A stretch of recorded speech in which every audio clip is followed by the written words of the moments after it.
Hello there, John from New City Martial Arts. Quick video on hand wraps.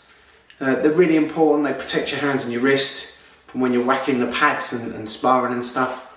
Another important thing is that they're made of cotton and they basically soak up all the sweat in your glove, which if it's left then your gloves go a bit stinky. So good little tool to have. They're only $5.99 and they're on our shop for our students. So if you want to buy some, go down to the shop and get some. These particular ones are 4.5 meters long, so they're really good for protection and really good to save your gloves, as I say. Right, I'm going to show you now how to wrap them.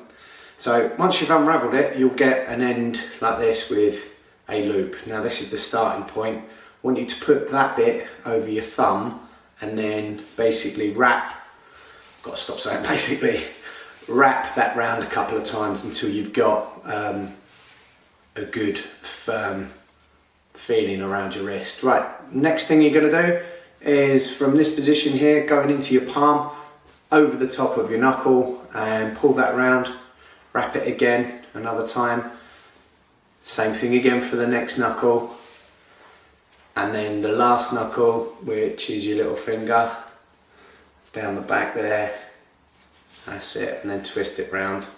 And then all the untidiness you can go around, then the big knuckles across the palm. Some guys like to fold a lot of fabric into this position here. I don't. I've never had a problem with me doing it this way. Right, now I want to wrap the thumb. Just going to keep on going.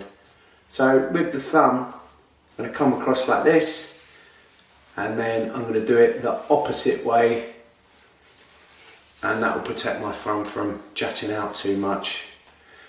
Right, I've nearly covered everything now. There's my knuckles. You can see I've got a ring on. Obviously guys, when you kickboxing, take all your jewellery off. This goes around the wrist for wrist support, so when you're doing things like uppercuts, this is going to give you great protection. Now, see what I've done here? I've got to the end and I need the logo on the other side, otherwise it's not going to do up. If that does happen, I don't know whether you saw that, just twist it round and then pull it over. Bish bosh bash. There you go. Well, I hope that video is clear enough. It was a pain in the backside getting the tripod set up and all the light and stuff, so I hope you like it. Anyway, stay safe, stay protected, get yourself some hand wraps. Whoosh.